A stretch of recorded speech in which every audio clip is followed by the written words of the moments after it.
Television कार्यक्रम comedy दरबारको तेस्रो सिजन घोषणा समारोहमा कलाकार तथा जज मनोज गजुरेलले लगाएको पोसाकले विवाद निम्त्याएको छ।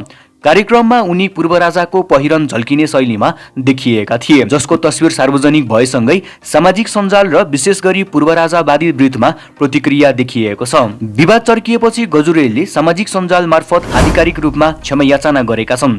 उनले आफ्नो भनाइ सार्वजनिक गर्दै कार्यक्रमको उद्देश्य कसैको भावना आहत पार्ने नभएको स्पष्ट पारेका छन्। कमेडी दरबार 3 को प्रेस रिलिजमा प्रयोग गरिएको महाराज पात्रको पोसाकलाई लिएर यहाँहरूले दिनुभएको चासो र सुझावप्रति मेरो गम्भीर ध्यानाकर्षण भएको छ। उनले लेखेका छन्, हाम्रो उद्देश्य कसैको मानमर्दन गर्ने वा भावनामा चोट पुर्याउने कदापि थिएन।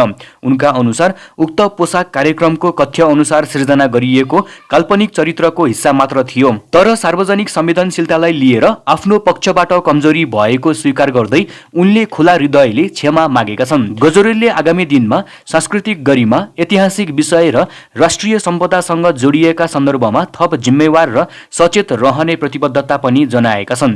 देश र समाजलाई जोड्ने तथा साझा र समावेशी कलाकारिता नै हाम्रो मुख्य लक्ष्य रहनेछ उनले भनेका छन्। साथै उनले आफ्नो कमजोरी औल्याएर सचेत गराउने सबैप्रति आभार व्यक्त गरेका छन्। कमेडी दरबारको तेस्रो सिजन शुक्रबारदेखि प्रसारण तयारीमा छ। तपाईहरू पनि यो नयाँ सिजन हेर्नका लागि कतिको एक्साइटेड हुनुहुन्छ र तपाईहरुले पनि यो खबर पढिसकेपछि कस्तो महसुस भयो कमेन्ट गर्नुहोस्।